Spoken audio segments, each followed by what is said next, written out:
They have on the counseling side, they have after you become clear and you get rid of your reactive mind with all the bad engrams.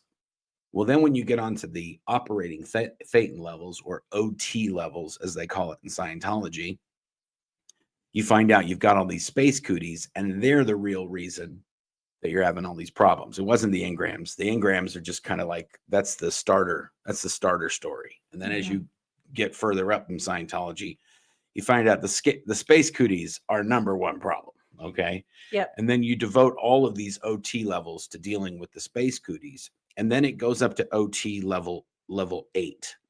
And that's where it stopped. That's the only one that Hubbard wrote up to. Well, the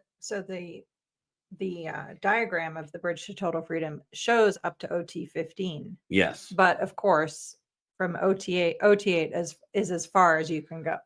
Well, that's because Hubbard died after he got up to OT 8. Yep. And that's the only thing that he'd written. Yeah, which, by the way, that in and of itself proves that Scientology will never change, because he didn't write those levels, and here we are. So he died in 1986. Yeah, but he did, to be fair, he did write the bridge to total freedom, and he wrote up to OT 15 on the chart.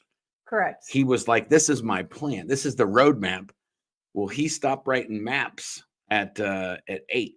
So from OT 9 through 15, those are never coming out. Right.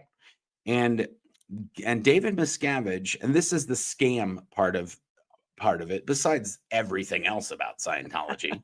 But this is for Scientologists that are watching. They're like, why is it a scam? And you say, okay, well, first of all, you're being sold this whole entire thing, but only half of it only half of it exists. Right. So you're paying to play this game, but the game's never going to go past OT 8.